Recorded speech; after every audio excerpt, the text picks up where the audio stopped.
Hello बच्चों, कैसे हैं आप सब लोग। मैं आपका सुनील सर आपके साथ जुड़ चुका हूं। जैसा कि हम पढ़े थे क्लास 9 का चैप्टर नंबर फर्स्ट हमारे आसपास के पदार्थ। तो इस चैप्टर के अंतर्गत हमने क्या किया, इस चैप्टर के अंतर्गत हमने पदार्थ की अवस्थाओं, ठोस, द्रव और गैस के बारे में बात कर ली। फिर हमने पदार्थ की जो अवस्था परिवर्तन है उसके बारे में बात की कि पदार्थ की अवस्था परिवर्तन पर किन की दाब का प्रभाव क्या पड़ता है, ताप का प्रभाव क्या पड़ता है, इस बारे में हमने बात कर ली थी। आज हमारा जो टॉपिक है जिसके बारे में हम बात करने वाले हैं, हम बात करने वाले हैं वाष्पीकरण के बारे में। इसके बारे में वाष्पीकरण के बारे में बात करने वाले हैं। वाष्पीकरण से मतलब क्या हुआ कि द्रव का किस में बदलना, वाष्प में बदलना। द्रव का किस में बदलना, वाष्प में बदलना। आपने जैसे देखा होगा कि कहीं आपकी सतह पर या पानी फैल गया है, फर्श पर पानी फैल गया है, तो थोड़ी देर बाद में आप क्या देखते हैं, वो जो पानी फैला है फर्श पर वो किस में बदल गया, वाष्प के अंदर बदल गया। आप गीले कपड़े सुखाते हो, तो भी उसमें क्या देखते हैं, थोड़ी देर बाद में आपके गीले जो कपड़े हैं वो क्या हो जाते हैं, सूख जाते हैं, या फिर उनसे पानी जो होता है वाष्प बन करके निकल जाता है। इसी प्रक्रिया के बारे में, वाष्पीकरण के बारे में हम बात करने वाले हैं। ठीक है, जैसे कि वाष्पीकरण, जैसे आपने क्या देखा जब हमने चैप्टर पढ़ा था, उस चैप्टर में हमने क्या देखा, वो चीज देखिए जरा कि हमने क्या देखा। हमने देखा कि ठोस, क्या देखा हमने कि कोई ठोस पदार्थ है, ठोस पदार्थ है, ठोस द्रव में बदलेगा। कि ठोस को आप क्या करोगे, जब गर्म करोगे तो किस में बदलेगा, द्रव में। और द्रव को जो गर्म करोगे, जब द्रव को गर्म करोगे तो किस में बदलेगा, आपके गैस में बदलेगा। ठोस को गर्म करोगे द्रव में, और द्रव को गर्म करोगे किस में बदलेगा, आपका गैस के अंदर बदलता है। ये हमने पिछले चैप्टर में पढ़ा। अब देखो कि ठोस को गर्म करना, कितना गर्म करना है। हमने देखा कि ठोस को उसके गलनांक, ठोस को उसके गलनांक बिंदु तक गर्म करने पर हमने क्या देखा कि ठोस को उसके गलनांक बिंदु तक गर्म करेंगे तो वो द्रव में बदलेगा। और द्रव को उसके क्वथनांक बिंदु, द्रव को उसके क्वथनांक बिंदु तक गर्म करेंगे, द्रव को उसके क्वथनांक बिंदु तक गर्म करेंगे तो किस में बदलेगा, गैस में बदलेगा। ठीक है, इसी एग्जाम्पल में देखते हैं जैसे पानी का। जैसे पानी है, पानी ठोस अवस्था में कौन से रूप में पाया जाता है, बर्फ में। जैसे अगर पानी की बात करें तो पानी ठोस अवस्था में कौन से रूप में, बर्फ के रूप में पाया जाता है। द्रव अवस्था के अंदर पानी, और गैस अवस्था के अंदर जलवाष्प के रूप में पाया जाता है। जलवाष्प या वाष्प या भाप कह सकता हूँ, जलवाष्प के रूप में पाया जाता है। ठीक है, अब जैसे बर्फ का गलनांक बिंदु कितना होता है, 0 डिग्री सेल्सियस। बर्फ का गलनांक कितना होता है, 0 डिग्री सेल्सियस। यानी बर्फ को 0 डिग्री सेल्सियस पर लेके आओगे तो आपका वो पिघलना शुरू हो जाएगा, पानी बनना शुरू हो जाएगा। और जब द्रव की बात करें, पानी की बात करें, तो पानी का क्वथनांक बिंदु कितना होता है, 100 डिग्री सेल्सियस। पानी का क्वथनांक बिंदु कितना होता है, 100 डिग्री सेल्सियस। यानी पानी को जब आप 100 डिग्री सेल्सियस तक गर्म करोगे तो क्या बनना शुरू हो जाएगा, वो उबलना शुरू हो जाएगा, और उबल करके उसकी जलवाष्प गैस या भाप बननी क्या हो जाएगी, शुरू हो जाएगी। ठीक है, लेकिन हम क्या देखते हैं, जैसे मैंने कहा ये कोई फर्श है, जैसे मैंने कहा ये आपका फर्श है। ठीक है, फर्श पर आपका क्या गिरा हुआ है, पानी गिरा हुआ है। फर्श है और फर्श पर क्या गिरा हुआ है, ये पानी गिर गया। फर्श पर पानी गिर गया तो धूप की ऊपर, धूप जो होगी ये सूर्य हो गया, और ये सूरज की धूप की किरणों में, सूरज की धूप की किरणों में क्या होगा कि ये जो पानी होगा, ये पानी क्या करेगा, भाप बनेगा। ये जो पानी है, इस पानी की क्या बना शुरू हो जाएगी, आप क्या देखते हो, भाप बना शुरू हो जाती है। पानी क्या, ये भाप बन करके पानी उड़ने लग जाएगा। पानी भाप बनकर क्या होना जाएगा, उड़ने लग जाएगा। तो आपने क्या देखा, अभी अभी हमने ये चीज पढ़ी कि पानी को कितना गर्म करेंगे तब वो इसकी गैस बनेगी या जलवाष्प बनेगी, भाप बनना शुरू हो जाएगा। उसके क्वथनांक बिंदु तक मतलब 100 डिग्री सेल्सियस तक गर्म करेंगे तब। तो यहाँ पर क्या हुआ कि जब आपने यहाँ से जो सतह के जो ऊपर पानी था तो कौन सी अवस्था में था, यहाँ पर सतह के ऊपर पानी कौन सी अवस्था में था, द्रव अवस्था में था। यहाँ पर पानी कौन सी अवस्था में, जब ये भाप बनकर उड़ रहा है कौन सी अवस्था में, गैस अवस्था में। तो पानी यहाँ पर भी पानी द्रव अवस्था से गैस अवस्था में बदला है। तो और हमने क्या पढ़ा कि द्रव अवस्था से गैस अवस्था में बदलने के लिए पानी को कितना गर्म करना पड़ेगा, 100 डिग्री सेल्सियस तक गर्म करना पड़ेगा। तो क्या यहाँ पर जो पानी आपका भाप बनकर, फर्श का पानी भाप बनकर उड़ा, तो क्या यहाँ पर फर्श पर पानी 100 डिग्री सेल्सियस तापमान तक गर्म हुआ, क्या यहाँ पर पानी 100 डिग्री सेल्सियस तापमान पर गर्म हुआ। Example number 1। ठीक है, एग्जाम्पल नंबर 2 देखिए, एग्जाम्पल नंबर 2 देखिए कि आप गीले कपड़े सुखाते हो।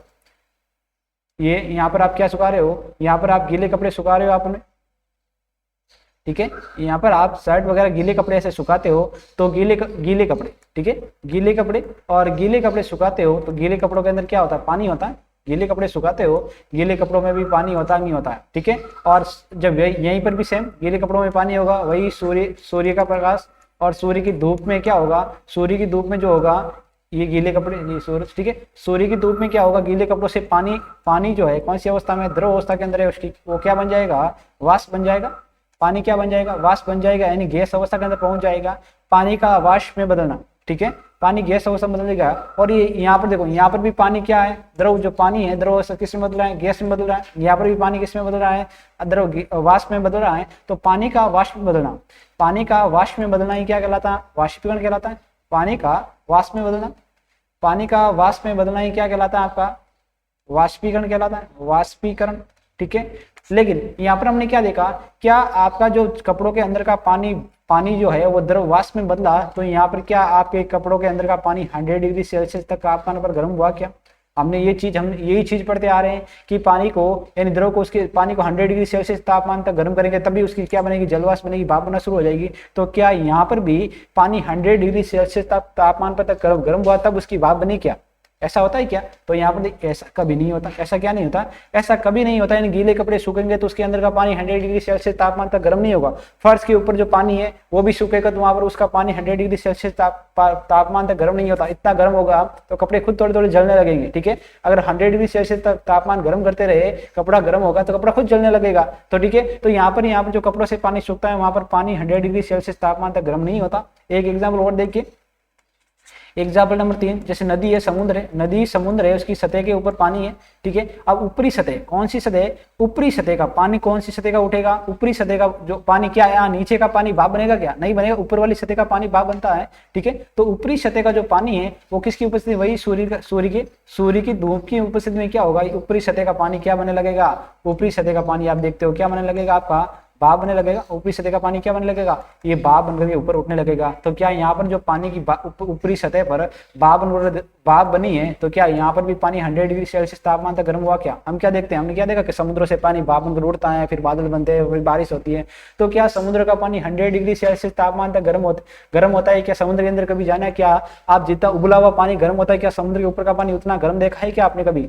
इतना होता है क्या? वहां का पानी भी इतना गर्म नहीं होता, ठीक है। तो यहाँ पर क्या भी इस बात समझ में आए? फिर भी वो किस में बदल जाता है? वाष्प में। फिर भी वो किस में बदल जाता है? वाष्प में बदल जाता है। किससे? द्रव से।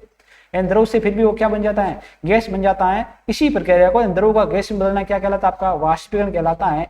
तो हमने वाष्पीकरण के अंदर क्या देखा कि वाष्पीकरण के अंदर क्या होता है कि पानी अपने क्वथनांक बिंदु तक, या फिर कोई भी द्रव की बात करूं, वाष्पीकरण में क्या होगा कि द्रव अपने क्वथनांक बिंदु तक गर्म हुए बिना ही किस में बदल जाता है? गैस में बदल जाता है। वाष्पीकरण में क्या होता है कि द्रव अपने क्वथनांक बिंदु तक गर्म हुए बिना ही क्या बदल जाता है? गैस के अंदर बदल जाता है। यही प्रक्रिया क्या कहलाती है? वाष्पीकरण कहलाती है। अब बात करूं कि सर ऐसा क्यों होता है, हम बात करें किस बारे में कि ऐसा क्यों होता है कि द्रव जो है क्वथनांक बिंदु से गर्म हुए बिना ही अपनी गैस अवस्था के अंदर बदल जाता है। ऐसा क्यों? कारण देखें हम, वाष्पीकरण का कारण देखें कि ऐसा क्यों होता। तो देखिए, जैसे हम ये बात की थी, समुद्री किसी भी जो कोई द्रव फर्श पर गिरा हुआ है समुद्र का, या कपड़ों के अंदर जो है आपका ये पानी है, ठीक है।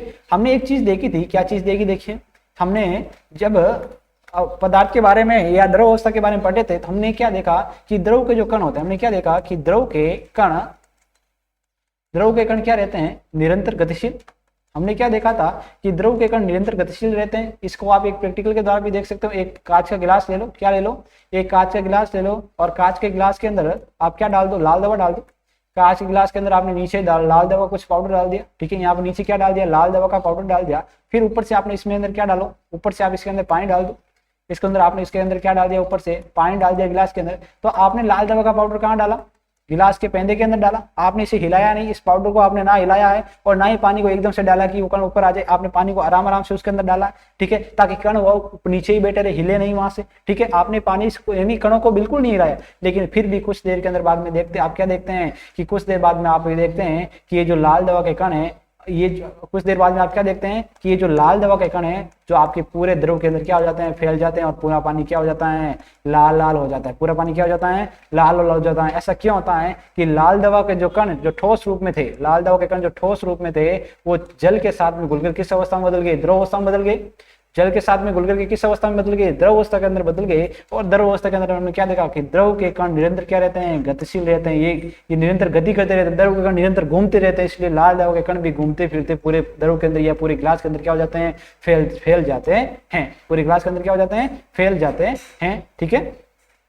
तो इस बात से समझ में आ गई कि द्रव के कण क्या रहते हैं? निरंतर गतिशील रहते हैं। द्रव के कण रुकते नहीं है, निरंतर इधर से उधर, दाएं से बाएं, इधर दाएं से बाएं, बाएं से दाएं, ऊपर से नीचे की ओर क्या रहते हैं? चलते रहते हैं। यानी द्रव के कण निरंतर क्या रहते हैं? गतिशील होते रहते हैं। इस निरंतर गति के कारण क्या होता है? देखिए, द्रव के कण जो निरंतर गतिशील होते हैं, इस निरंतर गति के कारण क्या होता है कि द्रव के, अब कोई भी कण गति कर रहा है, तो किसकी वजह से करेगा? उसके अंदर क्या होगी?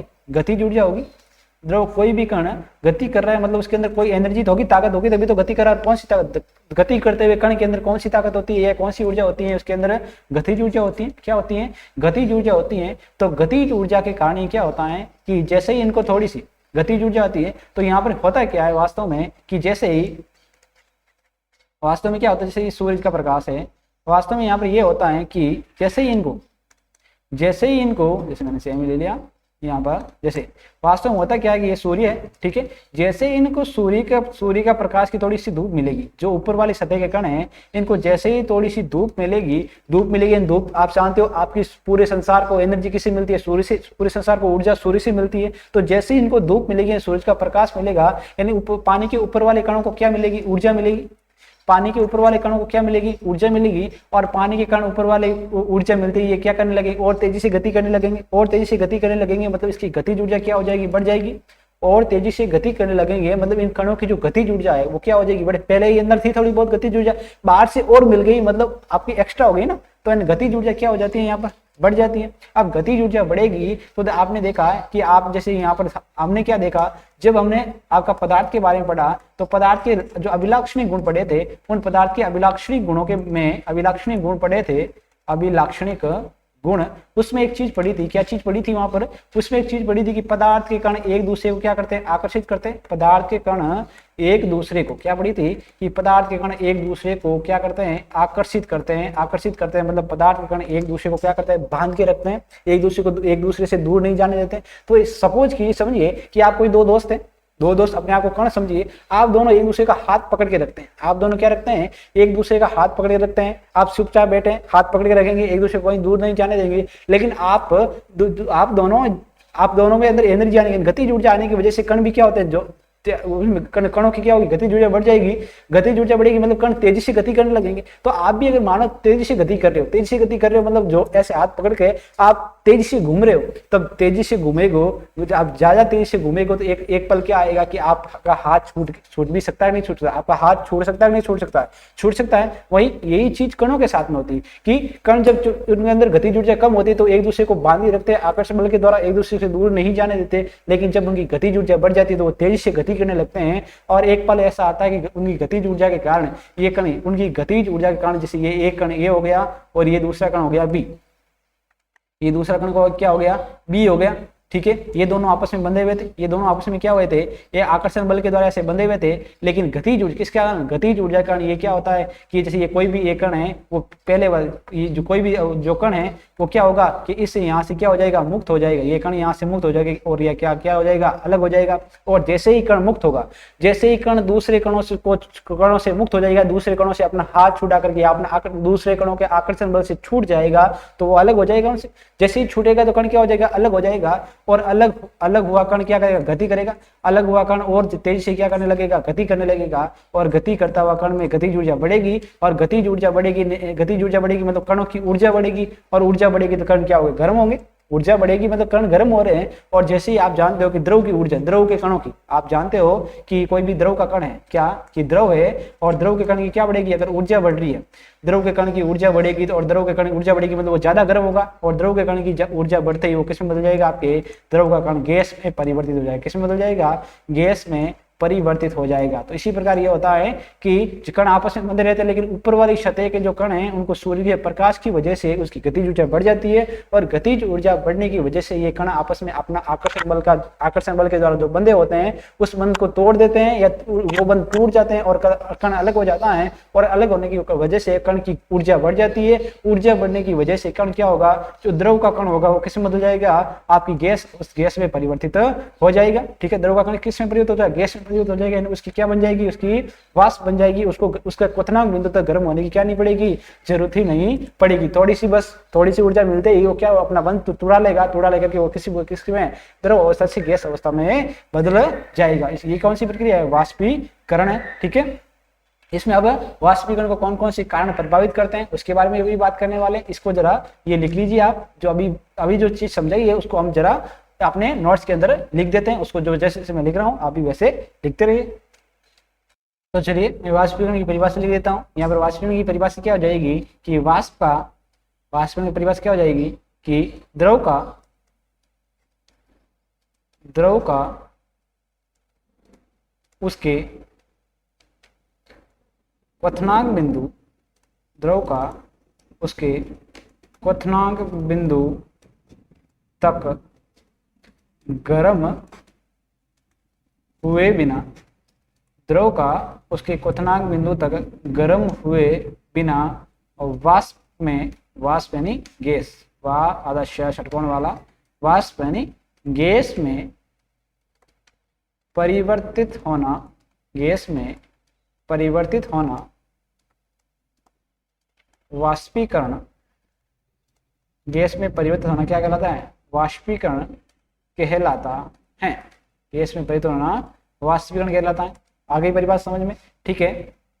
इन द्रव का उसके क्वथनांक बिंदु तक गर्म हुए बिना किस में बदलना? वाष्प में बदलना, गैस में परिवर्तित होना क्या कहलाता है? आपका वाष्पीकरण कहलाता है, ठीक है। जैसे इसके एग्जाम्पल देखे थे हमने, ठीक है। एग्जाम्पल यहाँ पर एक चीज और लिख दूं यहाँ पर कि एक चीज यहाँ पर और क्या लिख दूं कि बाद में चलो उसके कारणों में आ जाएगी वो चीज। यहाँ पर सीधा एग्जाम्पल लिख दो। एग्जाम्पल में क्या क्या होगा कि गीले कपड़ों, एग्जाम्पल नंबर 1, गीले कपड़ों से पानी का, या गीले कपड़ों से पानी का वाष्प बनकर उड़ना, वे कपड़ों का सूखना, ठीक है। वाष्प बनकर उड़ेंगे तो कपड़े सूख जाएंगे। एग्जाम्पल नंबर 2 क्या हो जाएगा? एग्जाम्पल नंबर 2 में आप क्या देखते हो कि सतह पर या फर्श पर फैला पानी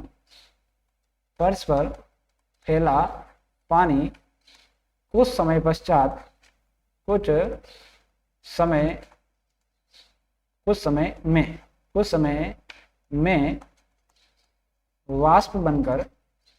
समय में वाष्प बनकर क्या हो जाता है?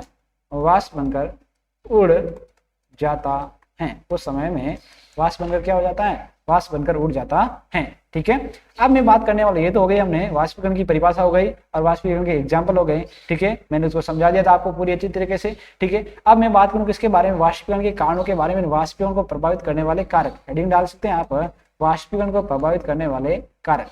क्या हेडिंग डाल लीजिए कि वाष्पीकरण को प्रभावित करने वाले कारक, वाष्पीकरण को प्रभावित करने वाले कारक लिख लीजिए इसको, ठीक है। कारण कारक, ठीक है। वाष्पीकरण को प्रभावित करने वाले कारक, वाष्पीकरण को कौन कौन से कारक प्रभावित करते हैं? नंबर 1 में आप क्या डाल लीजिए? नंबर 1 में देखते हैं सतही क्षेत्रफल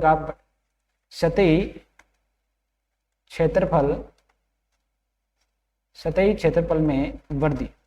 सतही क्षेत्रफल में वृद्धि का क्या मतलब है? देखो, जैसे आपके पास 1 लीटर पानी है, सतही क्षेत्रफल को समझिए, इसको जरा क्या, इसको समझिएगा, सतही क्षेत्रफल में वृद्धि से क्या प्रभाव पड़ता है। जैसे आपके पास कितना लीटर पानी है?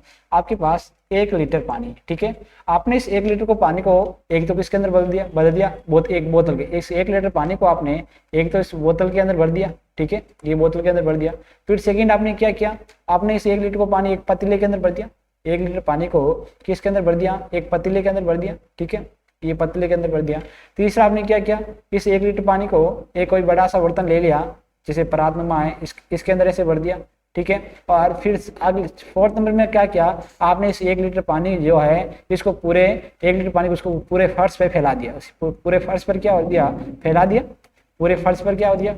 फैला दिया। तो आप क्या देखोगे कि ये सार का सानी, अगर मैं कह रहा हूँ इन सभी बर्तनों में, इन सभी बर्तनों के अंदर जो द्रव है या जो पानी है, इन सभी बर्तनों के अंदर जो पानी है वो सारा का सारा क्या बनना चाहिए? वाष्प बनना चाहिए। क्या बनना चाहिए? वाष्प बन जाना चाहिए। तो आप क्या देखोगे कि एक तो आपका ये 1 नंबर है बोतल, 2 नंबर पतीला, 3 नंबर परात वगैरह, और 4 नंबर जो है आपकी पूरी सतह पर फैला दिया। आप क्या देखोगे? सबसे पहले कौन सा पानी जो है भाप बनकर वाष्प बनेगा? सबसे पहला कौन सा पानी भाप बनकर के आपका किस में बदल जाएगा?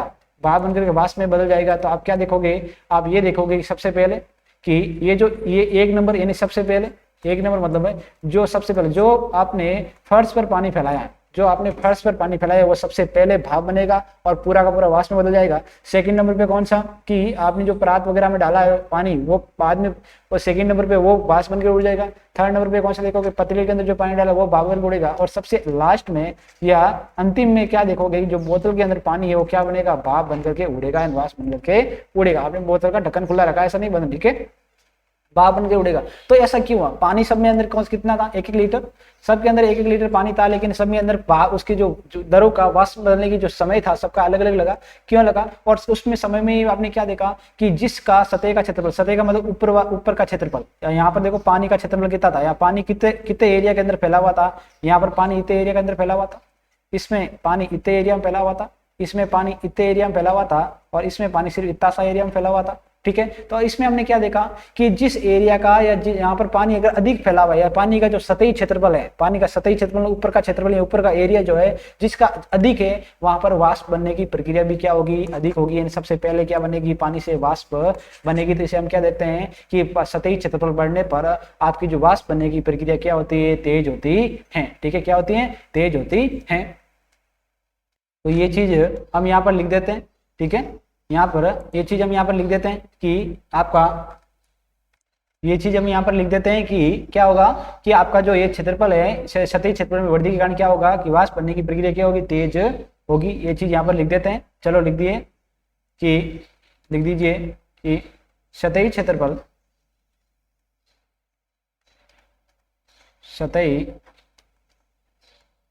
क्षेत्रफल में वृद्धि होने पर, सतही क्षेत्रफल में वृद्धि होने पर वाष्पीकरण की प्रक्रिया, वाष्पीकरण की प्रक्रिया भी तेज हो जाती है। कि सतही क्षेत्रफल बढ़ाओगे तो वाष्पीकरण की प्रक्रिया क्या हो जाएगी, बढ़ जाएगी, तेज गति से होगी, और कम करोगे सतही क्षेत्रफल तो क्या हो जाएगी, कम हो जाएगी। इसको हम जैसे आपको जो उदाहरण दिए थे हमने उसके हिसाब से भी आप इसको कर सकते हो, इसको समझ सकते हो। जैसे आप यहाँ पर बना लीजिएगा कि आपने एक तो यहाँ पर क्या बना लिया, ऐसे बोतल बना के लिख लीजिएगा। ये आपने एक तो बोतल बना ली, एक बोतल बना ली, फिर आपने ये पतीला बना लिया, जैसे इस प्रकार का ये पतीला बना लिया, फिर इस प्रकार के आपने ये कोई बड़ा बर्तन बना लिया, ठीक है, ये आपका बड़ा बर्तन हो गया। और लास्ट में आप क्या लिख लेते हो, आप यहाँ पर आप फर्श का कुछ कर सकते हो। जैसे आपने ये कह दिया ये पूरा फर्श है, ठीक है। इसके अंदर आपने क्या डाल दिया, पानी डाल दिया सबके अंदर। ये इसके अंदर ये पानी से भरी हुई है, ये पानी, ये पानी, ये पानी और ये पानी, ठीक है। और उसके अंदर फिर आपने क्या देखा, सतही क्षेत्रफल कितना, इसका सतही क्षेत्रफल कितना है, ये इसका सतही क्षेत्रफल, ये इसका सतही क्षेत्रफल, ये इसका सतही क्षेत्रफल, और ये इसका क्या है, सतही क्षेत्रफल। ये क्या है आप जो ये दिखा रहे हो, क्या है, सतही क्षेत्रफल, सतही क्षेत्रफल, सतही क्षेत्रफल, ठीक है। तो हम क्या देखेंगे, वाष्पीकरण की प्रक्रिया सबसे तेज कहाँ पर होगी, सबसे पहले यहाँ इसमें क्या होगी, जैसे ये आपको इसको मैंने दे दिया A number, B number, C number और डी नंबर। तो यहाँ पर क्या होगी, यहाँ पर सबसे पहले वाष्पीकरण, यहाँ पर लिख सकते हो आप सबसे पहले वाष्पीकरण, सबसे पहले वाष्पीकरण। और क्यों, सतही क्षेत्रफल क्या है आपका, अधिक है, सतही क्षेत्रफल क्या है, अधिक है। और यहाँ इसमें क्या लिख दोगे, सबसे अंत में, सबसे अंत में वाष्पीकरण, सबसे अंत में वाष्पीकरण। और रीजन क्या है, सतही क्षेत्रफल सबसे कम। यहाँ पर क्या होगा, सतही क्षेत्रफल सबसे कम, सतही क्षेत्रफल सबसे कम। ऐसे आप लिख लीजिएगा, आप ऐसे ही डायग्राम बना के इसको ऐसे लिख भी लीजिएगा ताकि आराम से समझ में आए, ठीक है। सेकंड रीजन, जैसे पहले हो गया आपका सतही क्षेत्रफल में वृद्धि, और आपका दूसरा कारण क्या है, दूसरा कारण आपका होगा क्या कि आपका वाष्पीकरण को प्रभावित करने वाला दूसरा कारण है तापमान, तापमान में वृद्धि। दूसरा कारण क्या है, तापमान में वृद्धि। हो तो आप समझते ही हो कि सूरज की गर्मी या सूर्य की तापमान में वृद्धि होगी, तो तापमान में वृद्धि होगी तो गतिज ऊर्जा भी क्या होगी, कणों की ज्यादा होगी, तापमान में तापमान अधिक होगा मतलब ऊर्जा अधिक मिलेगी कणों को, ऊर्जा अधिक मिलेगी तो गतिज ऊर्जा तेज होगी, गतिज ऊर्जा तेज होगी तो कण आपस में आसानी से क्या हो जाएंगे, एक दूसरे से अलग हो जाएंगे, और आसानी से अलग हो जाएंगे तो आसानी से वो आपके किस में उसकी ऊर्जा बढ़ करके वो किसी द्रव से गैस में बदल जाएंगे। तापमान में वृद्धि होगी तो भी आपकी वाष्पीकरण की प्रक्रिया क्या होगी, तेज होगी। इस चीज को भी लिख लीजिए आप कि क्या लिख लीजिए कि तापमान में तापमान, आप इसको लिख लीजिए कि जैसा कि द्रव के कण निरंतर, जैसा कि द्रव के कण निरंतर गतिशील रहते हैं, जैसा कि द्रव के कण निरंतर गतिशील रहते हैं, जिससे तापमान में वृद्धि होने पर, तापमान में वृद्धि होने पर, तापमान में वृद्धि होने पर, तापमान में क्या, तापमान में वृद्धि होने पर कणों की गतिज ऊर्जा, कणों की गतिज ऊर्जा बढ़ जाती है, कणों की गतिज ऊर्जा क्या हो जाती है, कणों की गतिज ऊर्जा बढ़ जाती है, जिससे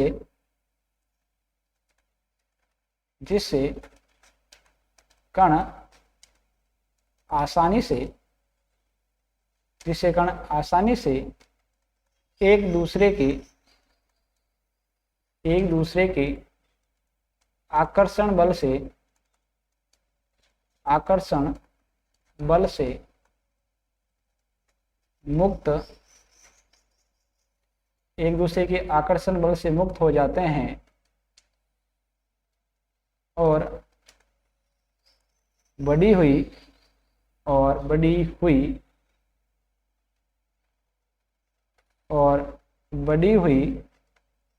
ऊर्जा के कारण, बढ़ी हुई ऊर्जा के कारण द्रव के कण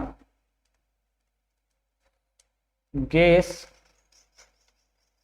यानी वाष्प में परिवर्तित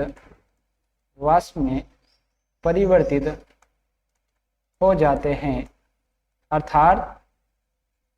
अर्थात तापमान में वृद्धि होने पर, अर्थात तापमान में वृद्धि होने पर वाष्पीकरण की प्रक्रिया भी तेज हो, वाष्पीकरण की प्रक्रिया भी क्या हो जाती है, तेज हो जाती है। ठीक है, अगला जो आपका कारण है तीसरा, तो वो है आर्द्रता। तीसरा जो आपका रीजन है वो क्या है, आर्द्रता। आर्द्रता में कमी, आर्द्रता में कमी किसे, आर्द्रता किसे कहते हैं कि आपके आसपास जो नमी है, आपके आसपास जो नमी है वातावरण के अंदर ये नमी है, उस नमी को हम क्या बोलते हैं, आर्द्रता। अगर आसपास में वातावरण में नमी अधिक होगी, आसपास के वातावरण में नमी अधिक होगी तो नमी अधिक होने पर क्या होगा, कणों को जो ऊर्जा मिलने वाली है वो ऊर्जा भी कम है। नमी अधिक है, इसका मतलब क्या हुआ कि सूर्य से आने वाली ऊर्जा वो नमी ले लेगी, यानी जो द्रव के कण है उनको ऊर्जा क्या मिलेगी, बहुत कम मिलेगी। ऊर्जा कम मिलेगी तो उनकी गतिज ऊर्जा कम होगी, गतिज ऊर्जा कम होगी तो वो क्या अपने एक दूसरे से मुक्त नहीं हो पाएंगे तो वो वाष्प में नहीं बदल पाएंगे। तो अगर आर्द्रता अधिक होगी, अगर वातावरण में आर्द्रता अधिक होगी तो आपका वहां पर वाष्पीकरण क्या होगा, कम होगा। लेकिन अगर आर्द्रता में कमी है, आर्द्रता बहुत कम है तो वहां पर वो द्रव के कणों को अधिक ऊर्जा मिलेगी, तो आसानी से मुक्त हो जाएंगे तो वाष्पीकरण भी क्या होगा, तेज होगा। तो यहाँ पर लिख लीजिए कि आर्द्रता में कमी, कि वातावरण में आर्द्रता में कमी होने पर, वातावरण में आर्द्रता में कमी होने पर वाष्पीकरण क्या होगा, अधिक होगा। वाष्पीकरण अधिक होगा, अगर अधिक हो जाए, आर्द्रता अधिक होगी तो कम होगा और कमी होगी तो अधिक होगा या होता है, अधिक होता है। और चौथा आपका रीजन है क्या, वायु की गति। चौथा आपका क्या है, वायु की गति, वायु की गति यानी स्पीड में आप क्या देखते हो, वायु की गति यानी स्पीड के अंदर आप क्या देखते हो, वायु की स्पीड में गति में आप क्या देखते हो कि आपने क्या देखा, आप जैसे नॉर्मली आप क्या देखते हो कि अगर आपकी वायु की गति, नॉर्मली आप क्या देखते हो कि आप कपड़े सुखा रहे हो, छत पे आपने कपड़े सुखाए, छत पे कपड़े सुखाए और तेज हवा चल रही है, तेज हवा चलेगी तो आप जानते हो कि द्रव के कण वैसे ही गतिशील है, और गतिशील वैसे कण आपस में तो गतिशील है ही, लेकिन अगर आप जैसे आप मान लो सपोज करो कि आप दौड़ रहे हो मतलब गति कर रहे हो, ठीक है, आप दौड़ रहे हो और आपको पीछे से कोई और तेजी से दौड़ता हो, कोई और तेजी से दौड़ता हो ऐसा इंसान आकर के आपको और धक्का मारे, आप गति तो कर रहे हो लेकिन और आपको पीछे से आकर के धक्का मारेगी तो आपकी गति बढ़ेगी कि नहीं बढ़ेगी, आपकी गति बढ़ेगी, आपकी गति जुड़ जाएगी, क्या हो जाएगी, बढ़ जाएगी। तो द्रव के कण निरंतर गतिशील रहते ही हैं, लेकिन जब तेज हवा आकर के उनसे टकराएगी तो तेज हवा के कण भी उन कणों के तेज हवा के कणों से टकराने की वजह से उन द्रव के कणों की गति ऊर्जा क्या हो जाएगी, और बढ़ जाएगी, और गति ऊर्जा बढ़ जाएगी तो वो तेजी से क्या होंगे, आपके द्रव से गैस में परिवर्तित होने लगेंगे। इसलिए हम देखते हैं कि तेज हवा चलती है तो कपड़े जल्दी सूख जाते हैं, अर्थात यानी वायु की गति बढ़ेगी तो आपकी वाष्पीकरण भी क्या होगा, अधिक होगा। ठीक है, यहाँ पर भी लिख लीजिए कि वायु की गति बढ़ने पर वाष्पीकरण भी अधिक होगा, वाष्पीकरण भी क्या होगा, वाष्पीकरण भी अधिक होगा, जब कपड़े क्या हो जाते हैं, जल्दी सूख जाते हैं।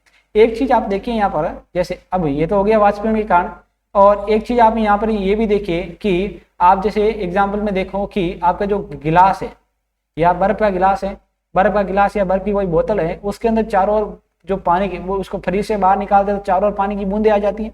मैंने आपको पिछली क्लास में बता रखा है कि चारों ओर पानी की बूंदे आ जाती है, तो ये चारों ओर पानी की बूंदे कहाँ से आई, ठीक है, उसको मैं आपको एक बार और रिवाइज कर देता हूँ कि चारों ओर पानी की बूंदे कहाँ से आती है, कि आप क्या देखते हो कि इसको आप क्या देखोगे कि आपके बर्फ के जो कण है, ठीक है, बर्फ के कण है, इनके अंदर ऊर्जा क्या है, या ऊर्जा क्या है, कम है, ऊर्जा कम है, यानी कैसे ये ठंडे हैं, ये कैसे हैं, ठंडे हैं, कि जैसे क्या ये गिलास है, गिलास के अंदर ठंडा पानी भरा हुआ है, ठीक है, बाहर पानी की क्या आ जाती है, बूंदे आ जाती है, बाहर पानी की आ जाती है, ये बाहर पानी की क्या आ गई, पानी की बूंदे आकर जमा हो गई, ये पानी की बूंदे कहाँ आ जाती है, आप जानते हो गिलास के अंदर से तो आती नहीं, कहाँ से, जो जलवाष्प है, जलवाष्प मतलब गैस अवस्था के अंदर है, गैस अवस्था के अंदर मतलब उसकी ऊर्जा क्या है, अधिक है, ऊर्जा अधिक है तभी तो गैस अवस्था में है, ठीक, ऊर्जा अधिक है तभी तो गैस अवस्था में है।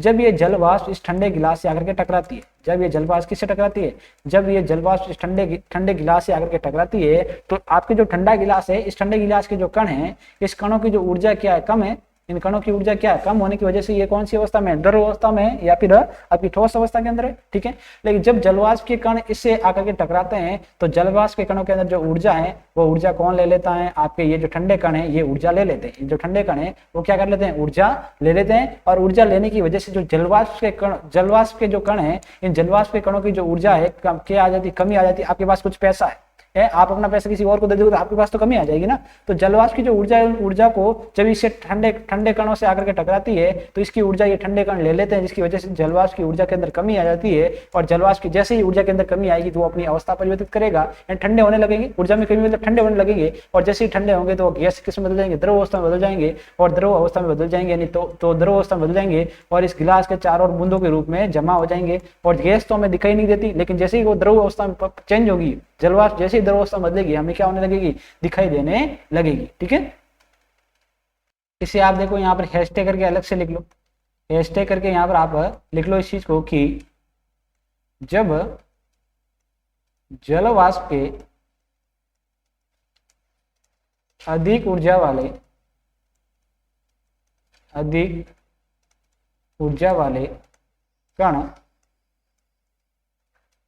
वाले कण किसी ठंडी सतह यानी आपको जैसे आप लिख सकते हो पानी के ठंडे पानी का बर्फ का गिलास, और उसमें बर्फ का गिलास, ठीक है, बर्फ का गिलास लेना इसको भाई, बर्फ का गिलास, ठीक है, ये ठंडी सतह से टकराते हैं तो इनसे कुछ ऊर्जा का स्थानांतरण कुछ ऊर्जा का